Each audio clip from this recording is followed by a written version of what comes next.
बिस्मिल्लाहिर्रहमानिर्रहीम, अस्सलाम वालेकुम। कैपिटल टॉक में खुश आमदेद।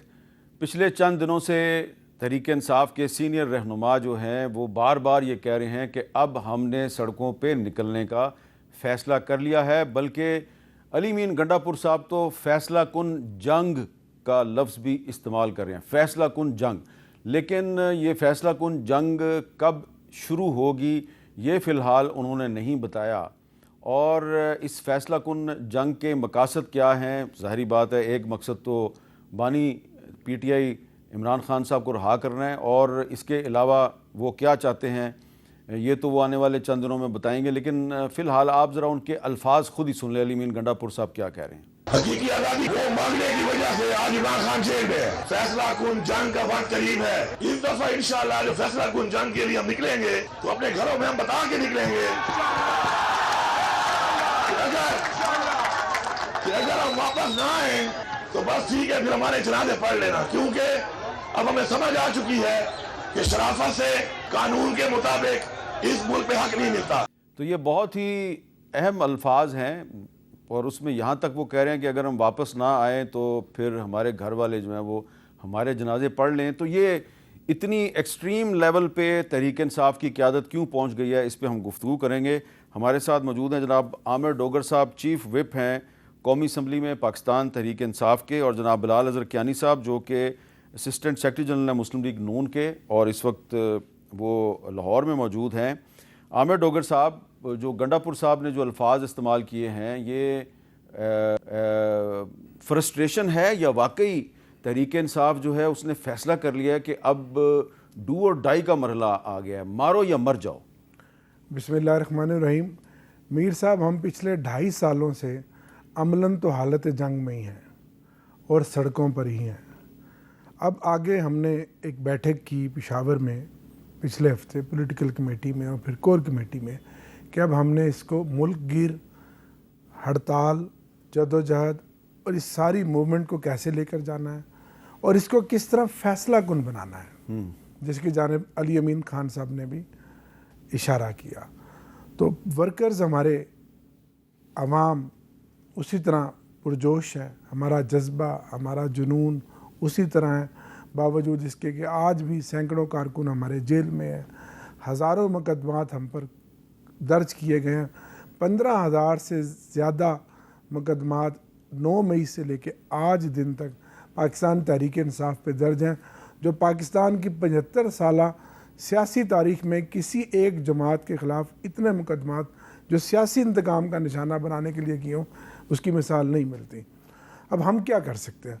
हम जद्दोजहद ही कर सकते हैं। हमने ऐवानों के अंदर भी जद्दोजहद करनी है, बाहर भी करनी है, और नंबर 1 हमारा जो मकसद है अपने लीडर इमरान खान की रिहाई, और दूसरा जो फॉर्म 47 के ज़रिए ये जाली असम्बली बनाई गई है, हमारे जिन लोगों को हराया गया उनके केसों की सुनवाई, हमारा मकसद ये है ताकि हम आगे बढ़ें और इस मुल्क में हकीकी माने में आज़ादी आए, और फिर एक साफ़ और शफाफ इलेक्शन हो, और फिर आवाम की मंगों के मुताबिक हुकूमत आए। ये माहौल तो आपके सामने ही है। जी, बिलाल अज़हर कियानी साहब, आपको लग रहा है कि तहरीक इंसाफ कामयाब हो जाएगी एक मुल्कगीर तहरीक चलाने में? जी, बिस्मिल्लाहिर्रहमानिर्रहीम। हामिद मीर साहब, बहुत शुक्रिया जी अपने शो में दावत देने का। देखिए, ये फ़िल्म अब हर दूसरे हफ्ते चलती है जिसमें ये मौला जट टाइप डायलॉग अली अमीन गंडापुर साहब अदा करते हैं, और उन्होंने ज़िक्र किया फिर से फ़ैसला कुन जंग, और हम मुड़ के ना आएँ तो हम देख लेंगे। तो मैं तो सिर्फ इतना कहना चाहूँगा कि अगर इस दफ़ा फिर से, और मेरी उनसे हमदर्दी भी है, क्योंकि उनको उनकी नौकरी के TOR यही हैं जिस नौकरी पे इमरान खान साहब ने लगाया हुआ है। इमरान खान ने उनको वहाँ पे पॉलिसी मेकिंग के लिए या सेहत का निज़ाम बेहतर करने के लिए या एजुकेशन बेहतर करने के लिए, गवर्नेंस के लिए तो लगाया नहीं है। उनको इसी के लिए लगाया हुआ है कि यार तुम रियासती मशीनरी इस्तेमाल करो और एक उधम मचा रहे जब तक मेरा मकसद जो पॉलिटिकल एनार्की का है वो पूरा नहीं होता। तो डंडा गुलेल, यही टेयर गैस वगैरह इस्तेमाल करें। तो बहरहाल फिर भी अगर वो एक्शन मारना चाहते हैं तो मैं यही उम्मीद करता हूँ कि इस दफ़ा कम अज़ कम वो लेफ़्ट टर्न लेके गायब नहीं हो जाएंगे। कारकुनान और आवाम को उकसा के लोगों को लॉलेसनेस की तरफ धकेल कर ख़ुद लेफ्ट टर्न नहीं हो जाएंगे और पीटीआई की बाकी क़यादत जो है वो वर्क फ्राम होम नहीं करेगी और फिर खैबर पख्तूनख्वा असम्बली में जाके दो तकारीर करके अपनी सफाइयाँ नहीं देंगे। तो बहरहाल बाकी इनकी जो हकीकत है और जिस तरह की इनकी पॉलिसी है, इसके ऊपर इनकी अपनी जमात के ही लोग बशमूल शेर अफजल मरवत बेहतर बता सकते हैं। हालत तो अभी पीटीआई की ये है कि आपको दूसरी जमातों को भी बिठाने की ज़रूरत नहीं है। आप पीटीआई के ही 3 लोगों को बिठा के एक टॉक शो कर लें तो आपका लगता है कि मुख्तलिफ जमातों 3 मुख्तलिफ जमातों के बीच में टॉक शो हो रहा है। जी, इसका क्या जवाब देंगे आप आमिर डोगर साहब? क्योंकि शेर अफजल मरवत साहब जो हैं उन्होंने तो कल किसी जगह पे ये भी एतराफ़ कर लिया जी कि ये जो हामिद खान साहब सुप्रीम कोर्ट बार के इलेक्शन में जिस ग्रुप को सपोर्ट कर रहे थे, मैंने तो उसको वोट ही नहीं डाला। देखें, ये एक फितरी अमल है। ये कोई पहली बार ऐसा नहीं हुआ कि जब सियासी पार्टियों की लीडरशिप सारी जेल में हो और एक आग के दरिया से वो गुज़र रही हों तो इख्तलाफात छोटे मोटे हमेशा होते हैं। हर पॉलिटिकल पार्टी के आप हालात देख लें। आप अगर आपको पीपल्स पार्टी को देखेंगे जब मोहतरमा जला वतनी में थी और यहाँ उनके सारे जो अंकल्स थे, मुस्तफ़ा जतोई, मुस्तफ़ा खर वगैरह और जहांगीर बदर वगैरह, उनका एक अलग ग्रुप था, इनका एक अलग ग्रुप था, जो मोहतरमा के नज़दीक थे उनका अलग ग्रुप था। ये सारी चीज़ें उन हालात में ज़रूर होती हैं जब क़यादत जेल में हो या अंदर हो।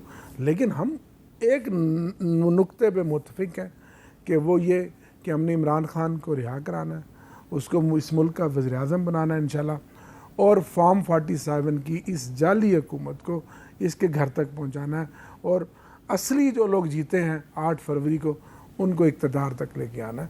बाकी ये हर पार्टी में है। ये PMLN में मेरे भाई हैं छोटे, इनको पता है कि इनकी पार्टी के अंदर पार्लियामेंट में कितने ग्रुप हैं, इनको पता बाहर कितने ग्रुप हैं। तो ये तो हर जगह होता है। ये कोई बड़ी बात नहीं है। कियानी साहब, ये बात दुरुस्त नहीं है कि तमाम बड़ी पार्टियों में ग्रुपिंग होती है और शहबाज शरीफ साहब जो हैं वो अपनी जो फेडरल कैबिनेट है उसमें एक्सपेंशन करना चाह रहे हैं और हमें इस बात का पता है कि कुछ लोगों को वो मिनिस्टर बनाना चाहते हैं, लेकिन नवाज शरीफ साहब ने उनके नाम पे क्रॉस लगा दिया। क्या ये बात दुरुस्त नहीं है? जी मीर साहब, देखिए मेरे नज़दीक तो जी बिल्कुल भी दुरुस्त नहीं है और मैं इसकी आपको ज़रा 2 मिसालें दूंगा। देखिए, एक राय रखना अपनी जमात में और इंटरनल डिस्कशंस में, ये तो हमारी जमात का एक हमेशा से अमल रहा भी है और हक रहा भी है। मगर एग्जीक्यूटिव डिसीजन मेकिंग और पब्लिक डिसीजन मेकिंग में आपको नज़र आएगा कि जो एक फ़ैसला होता है फिर वो पूरी जमात का फ़ैसला होता है। और यहाँ तक बात है कि जब आपकी क़यादत अंदर हो तो नवाज़ शरीफ साहब भी अंदर थे, शहबाज शरीफ साहब भी अंदर थे, हमजा शहबाज साहब भी अंदर थे, दीगर हमारे लोग अंदर थे। मगर मुझे उस वक्त याद है, चूँकि मैं ख़ुद उसे उन सारी एहतजाजों में शामिल था। मरीम नवाज़ साहिबा ने जब लीड किया था तो जमात के सीनियर्स भी बकिया ने सब ने एक मुत्तफ़िका तरीके से हमने एक प्रोटेस्ट चलाई थी, हमने एक तहरीक चलाई थी PTI की RTS वाली जबर वाली हुकूमत के ख़िलाफ़। तो हमारे तो इस तरह के इख्तलाफात ना कभी थे ना कभी इस तरह के नज़र आए। यहाँ पे तो PTI के लोग बज़द एहतराम एक दूसरे के कपड़े चौक पे खड़े उतार रहे हैं। जी देखिए, मैं चलें, तहरीक का नाम तहरीक इंसाफ नहीं था, ये मैं आपको ज़रूर कह दूंगा, तहरीक इंसाफ नहीं था। अच्छा, वो देखिए उसके बहुत से नाम हमारा, मैं आपको बताता हूँ जी, तहरीक का आपको याद होगा कि इवेंचुअली PDM की भी तहरीक बनी थी, मगर उससे पहले मरीम नवाज साहिबा ने जो तहरीक चलाई थी सारे जबर के ख़िलाफ़। मुझे भी कंटेनर याद हैं, हमें भी अपनी रैलियाँ याद हैं जब जिस तरह का जबर किया गया और ठाठे मारे गए PTI के साथियों की तरफ से। तो आप बेफिक्र रहें जी, इंशाल्लाह। अच्छा, आपका ख्याल तो हो सकता है कि इस तरह की तफरीक हमारी जमात में आ सकती है, मगर ऐसा नहीं है। हम एक सियासी और जमहूरी जमात है। आप कह रहे हैं वोट को इज्जत दो, तो ठीक है, अब वो तो एक नारा था नवाज शरीफ साहब का, लेकिन मैं आपको एक जरा, बिल्कुल नारा था भी और नारा आज भी है, वही तहरीक। अच्छा, अब डोगर साहब, पिछले दिनों हमारे एक दोस्त हैं ओन अब्बास बपी साहब, आपके भी दोस्त हैं, और बिलाल अजहर कियानी साहब के भी दोस्त हैं। तो वो 2-3 दफ़ा उन्होंने हमारे शो पे एक दावा किया था। वो क्या दावा था, जरा सुने। मैं कहता हूं आप लिख के दे दें 30 अक्टूबर को मरीम नवाज शरीफ साहिबा चीफ मिनिस्टर पंजाब नहीं होंगी। मैंने लिख लिया और आपसे दस्तखत कराऊंगा। हजारों ख्वाहिशें ऐसी कि हर ख्वाहिश पर दम निकले। बहुत निकले मेरे अरमा, लेकिन फिर भी कम निकले। 30 अक्टूबर करीब आ गया है, आप अपने दावे पे कायम है? 100% कायम। और मीर साहब, मेरा मैसेज आज भी क्लियर है, 30 से आगे मरियम कम से कम नहीं जाएगी। मैं फिर से वही कहूँगा जो आपने क्लिप में चलाया था मेरा जी, कि हज़ारों ख्वाहिशें ऐसी कि हर ख्वाहिश पर दम निकले। अच्छा डोगर साहब, आज होगी 31 अक्टूबर, ठीक है? तो बपी साहब ने कहा था लिख लें आप कि 30 अक्टूबर तक मरीम नवाज़ जो हैं वो पंजाब की चीफ मिनिस्टर नहीं होगी। आज 31 अक्टूबर होगी, कल फिर 1 नवंबर होगी। तो ये जो एक वो दावा कर रहे थे, ये किस बुनियाद पे कर रहे थे, और दावा पूरा ना होने पे तहरीक इंसाफ में कोई मायूसी है या नहीं है? इसके कई सियाक व सबाक हो सकते हैं जो हालात बने हुए हैं मजमूई तौर पर, और जिस तरह इनकी टांगें कांप रही हैं और जो हालात पंजाब में हैं, मरकज़ में हैं। इनको ख़ुद कियानी साहब को पता है कि गवर्नमेंट की वो लेजिटिमेसी भी नहीं है, वो सियासी इस्तेकाम भी नहीं आया, और बड़ी कोशिश कर रहे हैं कि मुल्क के हालात आगे चले और नहीं हो पा रही है। अवाम में उसी तरह नफ़रत है। उस तनाजुर में उन्होंने बात की होगी, और जिस तरह से उनको मुसल्लत किया गया वो हकीकी मैंडेट लेकर तो नहीं आई। आप सब जानते हैं कि पंजाब में उनकी MPS की कितनी नशिस्तें थी और मरकज़ में MNA की कितनी नशिस्तें थी। अच्छा, ये वैसे बात तो मुझे बपी साहब से ही पूछनी चाहिए थी, आपसे नहीं पूछनी चाहिए थी। और बिलाल कियानी साहब, आपने जो कहा था वो तो दुरुस्त साबित हो गया, लेकिन अब मैं मरीम नवाज शरीफ साहबा का एक बयान आपको सुनवाता हूँ और फिर आपसे पूछूंगा कि क्या आप उनकी तायीद करते हैं। ज़रा सुने जी, मरीम साहबा ने भी एक बहुत बड़ी स्टेटमेंट दिया, वो क्या कह रही हैं। हमारे जो मुखालिफिन हैं अब वो ये बातें करने लग गए हैं, पंजाब तरक्की कर रहा है तो हमारे वज़ीर आला को देखो, वो सिर्फ ये जलसा कर लो, ये हमला कर दो, ये उम्मीद लगा के जेल में बैठे थे कि हमने इतनी तबाही कर दी अपने 4 सालों में कि मुस्लिम लीग नून की हुकूमत जो है वो कुछ नहीं कर सकेगी और लोग सड़कों पे आ जाएंगे। तो आज वो अपने ज़ख्म चाट रहे हैं बैठ के, चाहे वो जेल में हो या जेल से बाहर हो। उनको पता लग रहा है कि हमारी सियासत जो है वो आखिरी सांस ले रही है। भाई चुप करके घर बैठ जाओ, अब तुमने इक़्तिदार में इंशाअल्लाह ताला नहीं आना कभी भी। आपको यकीन है बिलाल कियानी साहब कि अब PTI ने कभी इक़्तिदार में नहीं आना? जी इंशाल्लाह जी, मुझे यकीन है। और ये जो इनकी 4 साल में 4 साल जो उन्होंने तबाही फेरी थी, इस बात में कोई शक नहीं है कि इनका ख्याल था कि 16 माह की हुकूमत के दौरान भी हम मुल्क को डिफ़ॉल्ट की तरफ धकेल के अपना IMF का प्रोग्राम तोड़ के ऐसा कबाड़ा करके जाएंगे कि संभाला नहीं जाएगा। वो संभल गया। इस दफ़ा फिर आपको याद होगा फरवरी में बाकायदा एक मौका आया था जहाँ पे इनके पास एक अपॉर्चुनिटी थी कि कम से कम ये पीपल्स पार्टी के साथ एक डायलॉग शुरू करते एक हुकूमत बनाने की। मगर उस टाइम पे भी इन लोगों ने फैसला किया कि हमसे तो संभलना नहीं है और इनसे भी संभलना नहीं है, और गर्मियों तक और पता नहीं कब तक ये सारा निज़ाम बिल्कुल गिर जाएगा, क्योंकि मईशत तो किसी से नहीं संभली जाएगी। तो आपने देखा कि अब महंगाई की शरह भी 4 साल की कमतरीन सतह पर आ गई, IMF का प्रोग्राम भी फाइनलाइज हो गया, सऊदी अरेबिया के साथ भी मामलात चल रहे हैं, इन्वेस्टमेंट का भी डायलॉग चल रहा है। हालात आज भी मुश्किल हैं मगर एक सही दुरुस्त सिमत की तरफ मईशत चल पड़ी है। तो यकीनन इनका ये ख्याल था, और आज भी इसलिए अब आप जब अली अमीन गंडापुर साहब हफ्ता 2 हफ्ते खामोश रहते हैं, उसके बाद वो उसके अलावा क्या कहें जो उन्हें आके कहना है। इनसे सियासत तो होती नहीं, जमहूरी या पार्लिमानी सियासत भी होती नहीं। फ़िलिस्तीन जैसे मामले के ऊपर भी जो जमात बॉयकॉट कर दे ऑल पार्टीज़ कॉन्फ्रेंस को, उसमें क्या किसी से सियासी डायलॉग या सियासत और कोई कंस्ट्रक्टिव डायलॉग करना है। तो बहरहाल जी, हम इंशाल्लाह अपना काम जारी रखेंगे कि वफाक में भी और पंजाब की हुकूमत में भी, और इंशाल्लाह हमें यकीन है कि इसी परफॉर्मेंस की बुनियाद के इंशाल्लाह हमें आगे फिर सुरखरू होंगे। डोगर साहब, आपको यकीन है कि अब आपकी पार्टी कभी इक़्तिदार में नहीं आएगी? क्योंकि अभी थोड़ी देर पहले आप कह रहे थे हम दोबारा इमरान खान को वज़ीर आज़म बनाएंगे। कभी तो बहुत दूर की बात है। ये कल चैलेंज देता हूँ पूरे पाकिस्तान में कोई एक हल्का फ्री एंड फेयर इलेक्शन करा ले, इनकी ज़मानतें जब्त हो जाए। फ्री एंड फेयर इलेक्शन कैसे होगा सर? यही तो बड़ा सवाल है। देखे ना, चीफ इलेक्शन यही तो बड़ा जो है अपना सुल्तान सिकंदर राजा साहब, जब तक वो हैं तो बस फिर यही तो बड़ा सवाल है। और उसके ऊपर ये मरियम बीबी और ये इतनी बड़ी बड़ी बगलें बजाएं कि हमें अवाम ने मुंतखब किया और हम पता नहीं कितना बड़ा किला फतह करके आए। बेटे, इनको पता है कि इनको किस तरह लेकर आया गया। वो काजी साहब जो आज पूरी दुनिया के अंदर जलील और रुस्वा हो रहे हैं, उन्होंने 13 महीनों में क्या किया इस पार्टी की खिलाफ हर जगह दीवारें खड़ी की। स्टेटमेंट दिया है काजी साहब जो पूरी दुनिया में जलील और रुस्वा हो रहे हैं। ठीक है, एक जगह पे उनके खिलाफ नारेबाजी हुई है, लेकिन एक और जगह पे वो गए, वहाँ पे उनकी बड़ी इज्जत अफजाई हुई है। सर वो ठीक है, लेकिन मैं ये समझता हूँ कि जो इंसाफ की धज्जियाँ उन्होंने आला मनसब पर बैठ कर उड़ाई और अपने तासुब से मबनी जो फैसले उन्होंने किए आपके सामने ही है। फेयर तो तब थे ना कि अगर वो तमाम फैसले जो हमारे अगेंस्ट थे खुद ना सुनते। और कौन नहीं जानता कि सबसे बड़ा अगर आप उनके साथ फेयर नहीं थे तो वो भी आपके साथ फेयर नहीं ये तो रहे, हिसाब बराबर नहीं हो गया। नहीं सर, ऐसा हिसाब बराबर नहीं होता। इंसाफ के तकाजे होते हैं जब आप किसी आला मनसब पर बैठे हैं। उन्होंने नहीं, वो भी तो कह सकते हैं ना कि इमरान खान साहब एक आला मनसब पे बैठे हुए थे, उन्होंने मेरे साथ बड़ी नाइंसाफ़ी की, मेरे खिलाफ नाअहली का रेफरेंस बना दिया, मेरी अहलिया मोहतरमा को दुनिया भर में ज़लील और रुस्वा ये किया। आप भी जानते हैं कि वो नाअहली का रेफरेंस वो उस कैबिनेट के अंदर से गुजारा था जो उसकी ज़रूरत होती है, और उसके पीछे कौन था वो भी आप जानते हैं, क्या मुहरकात थे। वो आपकी बात दुरुस्त है, हाँ, मैं उसको डिनाई नहीं वो करता। तो हमारे कंधे पे रख के बंदूक चलाई गई थी ना। तो हो सकता है अभी शहबाज शरीफ साहब के भी कंधे पे रख के को बंदूक चला रहा हो।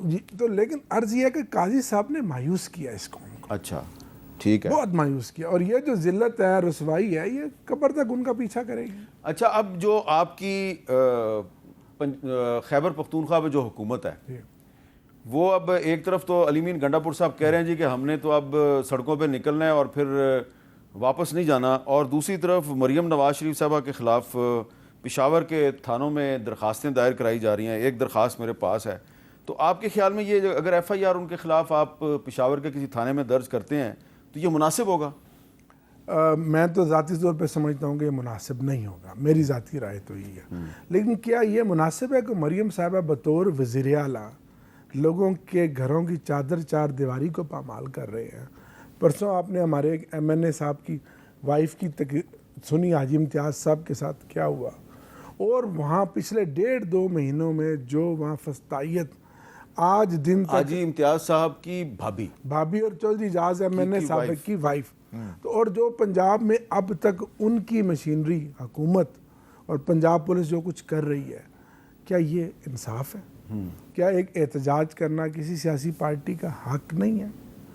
पुलिस जिस तरह हमारे घरों पे, हमारे कारोबारों पे टूटती है रात को, और ये मुसलसल अमल जारी है, लेकिन वर्कर्स भी इस तरह डट कर खड़े हैं, लोगों ने भी बिल्कुल बेखौफ हो गए हैं, और हम भी खड़े हैं कि चलें जो करना है कर लें। कब तक आखिर? अच्छा बिलाल कियानी साहब, क्या ये अच्छी बात है? ये ठीक है, ये आपने एक सवाल उठाया, इसका जवाब तो कियानी साहब देंगे। कियानी साहब, जिस स्टेटमेंट की बुनियाद पे मरियम नवाज शरीफ साहबा के ख़िलाफ़ पेशावर में एक दरख्वास्त दायर की गई है, ज़रा वो सुन लेते हैं जी, वो स्टेटमेंट क्या है? आज यहाँ पे प्रिडिक्शन करके जा रही हूँ कि इंशाल्लाह ताला आपको देखेंगे ये फितना भी ख़त्म हो रहा है, इस फितने की फितनाबाजी भी ख़त्म हो रही है, और ये जो घुस बैठे थे सियासत में, इनकी सियासत घटिया गाली गलोच घेराव जलाओ, ये सियासत अपने आखिरी दमों पे और अपना दम तोड़ती जा रही है। अच्छा, ये बिलाल कियानी साहब वो कह रही हैं फितना भी ख़त्म होने वाला है, इसकी फितनेबाजी भी ख़त्म होने वाली है, इनकी सियासत भी ख़त्म होने वाली है, तो इसकी बुनियाद पर जो दरख्वास्त गुजार है उसने ये कंक्लूजन निकाला है कि जी इमरान खान की जान ख़तरे में है। तो आपके ख्याल में जो चीफ मिनिस्टर जो है उसको ये इस तरह का स्टेटमेंट देना चाहिए? जी देखिए, बिल्कुल जहाँ तक सियासी फितना तो ये है ना जी, और मुजरिम अलहदा हैं, तो बिल्कुल ये कहना कि एक मुजरिम को उसकी जराइम की सज़ा मिलनी चाहिए और उसकी एनार्की की सियासत ख़त्म होनी चाहिए, ये तो बिल्कुल इसमें कोई ऐसी बात नहीं है जो गलत है। और दूसरी बात ये है कि जहाँ तक जान में पे ख़तरे वाली बात है, हमने हमेशा कहा है जी कि चाहे इमरान खान हो चाहे कोई और कैदी हो, जेल मैनुअल के मुताबिक जो उसके हकूक़ हैं, जिसमें उसकी एक मेडिकल भी शामिल होता है, वो उसको मिलने चाहिए।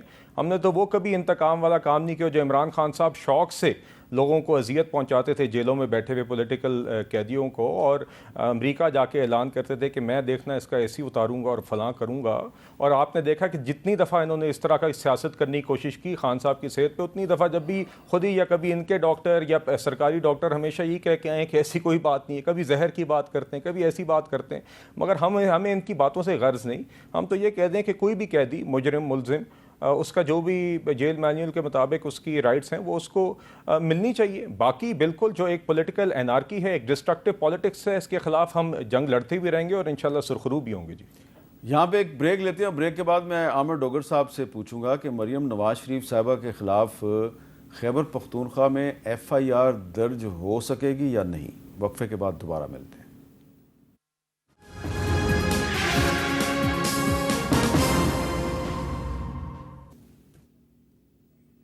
कैपिटल टॉक में दोबारा खुश आमदीद। आमिर डोगर साहब, खैबर पख्तूनख्वा में जो पुलिस चीफ है यानी कि IG, वो आपकी मर्ज़ी का नहीं है, पूरी दुनिया को पता है कि आप उनको चेंज करना चाहते हैं, वो नहीं चेंज हुए। चीफ सेक्रेटरी भी आपकी मर्ज़ी का नहीं है। मुख्तलिफ डिस्ट्रिक्ट्स में जो अहम ओहदों पे फायज लोग हैं वो सारे के सारे जो हैं, तकरीबन सारे के सारे, वो चीफ मिनिस्टर साहब और PTI की मर्ज़ी के ख़िलाफ़ हैं सारे। तो FIR कैसे दर्ज होगी? देखें सर, जो ये गुफ्तगू जो पहली मैंने जो बात की, मैंने ये गुफ्तगू नहीं सुनी थी। इस गुफ्तगू के बाद क्या ये किसी CM की गुफ्तगू लगती है? इसमें कितनी नफ़रत है, कितनी इसमें धमकियां हैं, कितनी इसमें फितनाबाजी है, कितना इसमें इंतशार है। अब मैं तो हैरान हूँ कि इस टिकटॉकर वज़ीर आला के ज़हन से अभी तक इमरान का वो खौफ, वो डर नहीं जा रहा, जबकि इसको पूरी तरीके से संभाल के हुकूमत दी गई है और फिर भी चारों तरफ पैरा भी दिया जा रहा है। देखिए ना, जब इमरान खान साहब गिरफ्तार चारों नहीं हुए तरफ थे, पैरा भी दिया जा रहा है, जबकि हमारी हुकूमत का आपने जिक्र किया कि हमें हाथ बांध कर, हमारे हाथ बांधे हुए हैं और हमें हुकूमत दी हुई है, फिर भी हम हर तरह का चैलेंज जो है वो कबूल कर रहे हैं। तो अफसोस है कि एक खातून होकर और इस तरह की स्टेटमेंट पहले भी वो देती चली आई हैं, अब फिर दे रही हैं। मैं समझता हूँ अब उनके मनसब का तकाजा है कि उनको लिहाज करना चाहिए। और हमने तो हमेशा सियासत की बात की है, हम कहाँ से फितने आ गए, इंतशार आ गए। अगर जदोजहद करना, स्ट्रगल करना, अपने हकूक़ की बात करना, अगर ये इंतशार और फितना, तो फिर हम तो इस तरह का जदोजहद करते रहेंगे। हम तो अपोजिशन है, हम अपनी स्ट्रॉन्ग अपोजिशन करेंगे, अपना पॉइंट ऑफ व्यू देंगे, क्योंकि हम मुतासरा अफरीक हैं, हमारे साथ ज़्यादती हुई है। 8 फरवरी को हमारे मैंडेट पे डाका डाला गया, चोरी की गई है। आप ख़ुद मरियम बीबी इलेक्शन हारी हुई हैं, आपके वालिद मोहतरम जो दोबारा एक दिन भी पाकिस्तान में नहीं रहे और फिर लंदन जाके बैठ गए हैं, वो इलेक्शन हारे हुए हैं। 17 लंदन में नहीं, वाशिंगटन DC चले गए, फिर आएंगे लंदन, और ऐसा ऐसा फिर वो इस कौम को दोबारा बेवकूफ़ बनाने के लिए फिर अपना सियासी बयानिया भी बदलेंगे।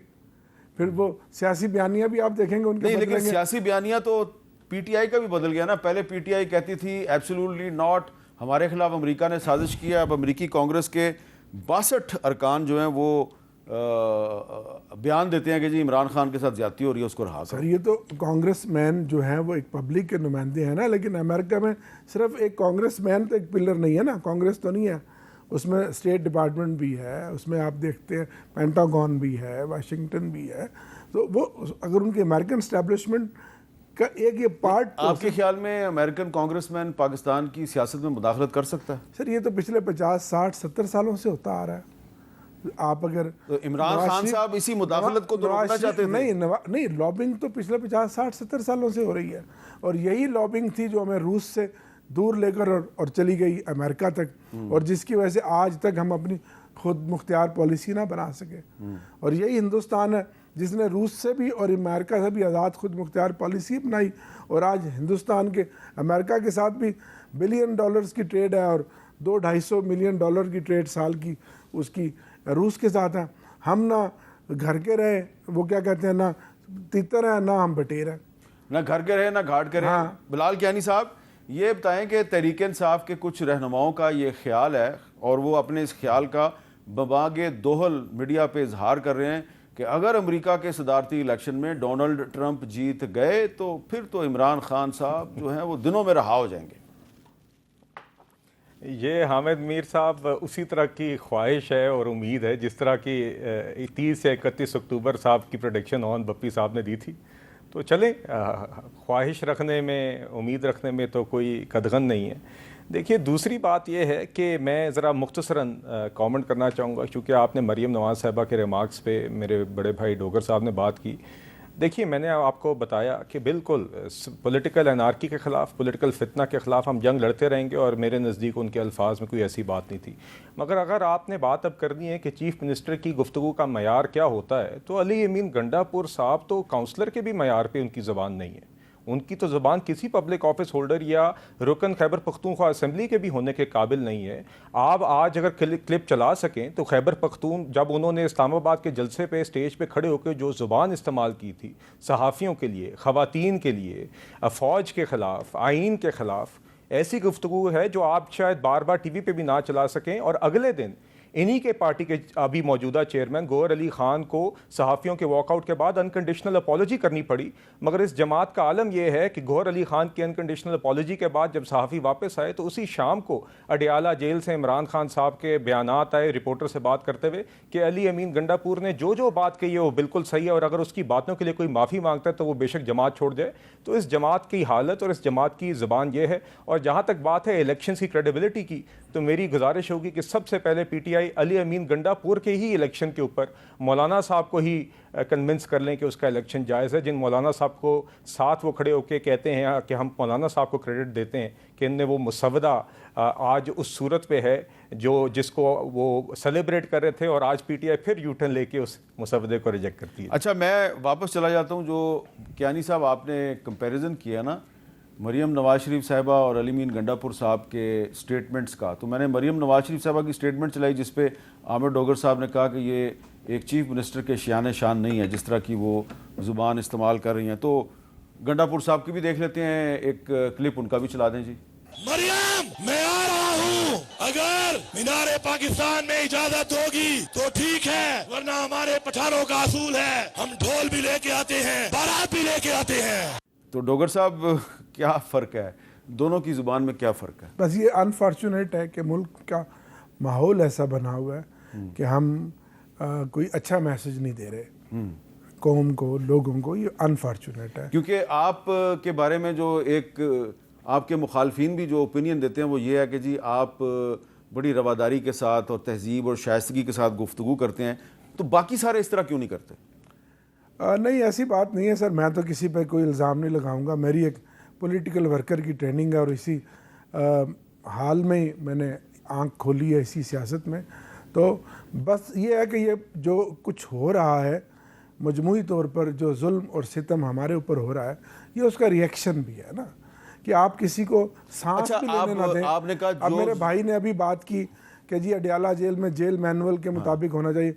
मीर साहब, मैं अभी आपके पास जब आया हूँ तो अडियाला जेल से आया हूँ। अच्छा, आप अडियाला जेल से हैं? जी, मैं 3 घंटे, मेरे समेत आज 5 लोग और, जिनमें असद उमर साहब, जिसमें असद कैसर साहब, जिनमें उमर अयूब साहब, जिनमें शिबली फराज साहब, ताज गुल साहिबा, जमाल अच्छा, अहसन असद साहब, उमर साहब का नाम आपने गलती से, असद कैसर साहब, असद असद कैसर साहब। सर, ये 6 लोग जो खान साहब ने बुलाए थे पॉलिटिकल मीटिंग के लिए, आज 2 महीनों के बाद ये पहली बार उन्होंने पॉलिटिकल मीटिंग की इजाज़त दी थी। तो मीटिंग होगी आज? सर नहीं हुई ना जी, यही तो सर, यही तो बात है। ओह अच्छा। सर 2 बजे हम खड़े हुए, 6 बजे 5 बजे अंदर से एक ऑफिसर आया कि सर अब हर बंदा अपना वीडियो बयान जारी कर दे कि आप खान साहब से मुलाकात जो करेंगे उसमें कोई पॉलिटिकल बात नहीं करेंगे, कोई सियासी बात नहीं करेंगे। हम पॉलिटिकल लोग हैं, पॉलिटिकल वर्कर हैं और खान की पार्टी के अहम ऑफिस होल्डर्स हैं। हमने वो पॉलिटिकल जमात का सरबराह है, पाकिस्तान की मकबूल सियासी जमात का वो चेयरमैन है, साबिक वज़ीर आज़म है, उससे कोई हमने मौसम का हाल डिस्कस करना था, या कोई पाकिस्तान इंग्लैंड के मैच का हाल डिस्कस करना था, या वो बिजनेसमैन है और मैं बिजनेसमैन हूँ, मैंने कोई बिजनेस की बात करनी थी? कभी ऐसा हुआ है 70 सालों में कि जो एक कैदी है उसका जो मुलाकाती है उसको उस पर यह पाबंदी लगा दी जाए कि उसने बात भी जो करनी है वो हमारी मर्जी से करनी है? कभी ऐसा हुआ है? ये तो ऐसा जुल्म, ऐसी बौखलाहट और ये टार्चर है, ये टार्चर है जो मेरे लीडर को दिया जा रहा है, बिलखसूस जो पिछले 20 दिनों में उनके साथ हुआ। इसकी मिसाल पाकिस्तान में 75 सालों में नहीं मिलती। अच्छा, आपका बड़ा वैलिड पॉइंट है जी। बिलाल अजहर एक वज़ीर आज़म के साथ इस तरह तन्हाई में डाल के इतना जुल्म किया जाए।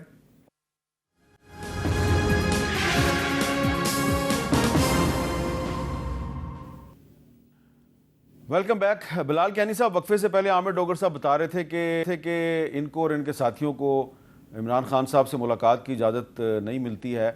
तो जिस तरह के आपने भी थोड़ी देर पहले जिक्र किया, जब नवाज शरीफ, मरियम नवाज शरीफ साहबा, शहबाज शरीफ साहब, बहुत से जो मुस्लिम लीग नून के रहनुमा हैं वो जेलों में बंद थे, तो उन पर भी कभी कभी पाबंदी लग जाती थी, उनको भी मुलाकात की इजाज़त नहीं मिलती थी।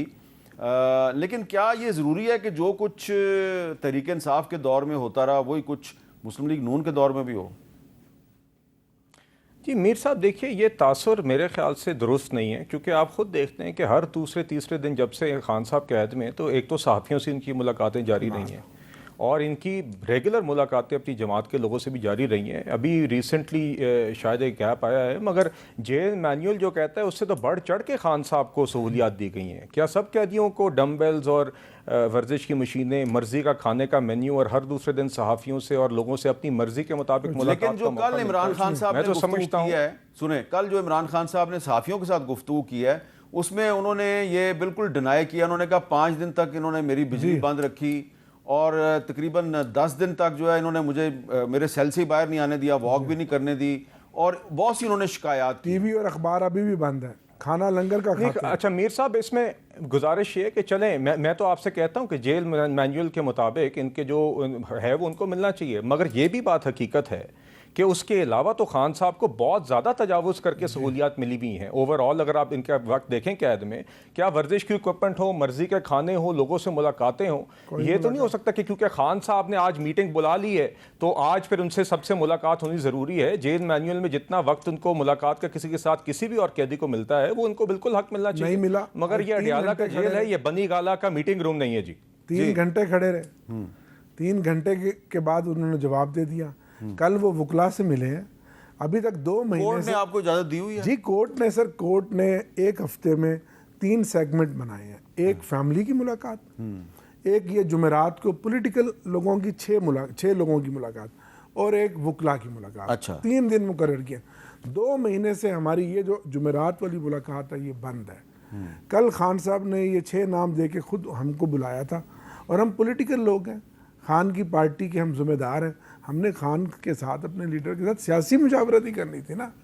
ये कभी सुना आपने? यानी कि इससे ज़्यादा नीच हरकत या इससे ज़्यादा बुखलाहट, खौफ होगा कि जो बंदा मिलने जा रहा है उस पर यह पाबंदी लगा दें कि आपने सियासी बात नहीं करनी। अच्छा, ये सुना आपने? नहीं, लेकिन ये कोर्ट ने जो इजाजत दी है ये पॉलिटिकल। अच्छा। 6 लोगों की 6 जुमेरात को 6 लोग जाएंगे जिनका लिस्ट खान साहब के पास जाएगी फोकल पर्सन के जरिए, और फिर वो 6 लोग खान साहब को मिलेंगे। ज़ाहिर है वो सियासी लोग ही होंगे ना। और जो फोकल पर्सन है इंतज़ार पंजोता साहब, 23 दिन हो गए वो गायब है। वो गायब हैं।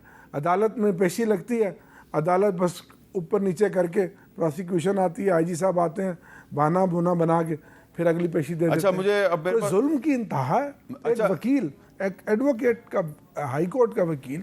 अच्छा, मेरे पास वक्त ख़त्म हो रहा है। मैंने आखिर में एक जो अहम मामला है उस पर भी थोड़ी सी बात करनी है कि पिछले 1-2 दिन में हमने गुफ्तगू की कि इस्लामाबाद की खातून वकील हैं ईमान मज़ारी साहबा, उनको उनके हस्बैंड हादी अली चट्ठा साहब जो वो भी वकील हैं, इन दोनों को गिरफ़्तार किया गया। दहशत गर्दी की दफ़ात इन पर लगाई गई और जो इस्लामाबाद हाई कोर्ट है उसने इनकी जो जिस्मानी रिमांड दिया गया था इंसदाद दहशत गर्दी की अदालत की तरफ से, उसको सस्पेंड कर दिया। और जब इन पर दहशत गर्दी का मुकदमा बना तो मुस्लिम लीग नून के एक MNA जो प्राइम मिनिस्टर के एडवाइज़र भी हैं जनाब बैरिस्टर अकील मलिक साहब, उन्होंने इसकी मजम्मत भी की थी। उन्होंने क्या कहा था ज़रा सुने।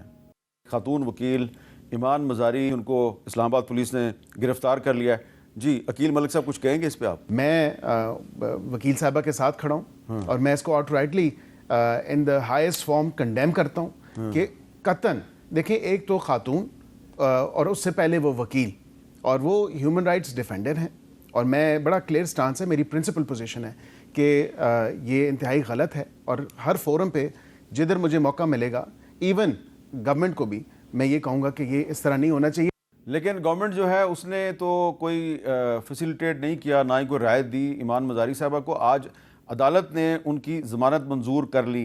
तो जो इल्ज़ाम उन पर लगाया गया था वो इस्लामाबाद पुलिस के लिए एक बदनामी का धब्बा है और इस्लामाबाद पुलिस जो है उसके सरकारी असले से, इस्लामाबाद पुलिस के जारी करदा असले से इस्लामाबाद में डकैतियाँ हो रही हैं, उसके सबूत मौजूद हैं।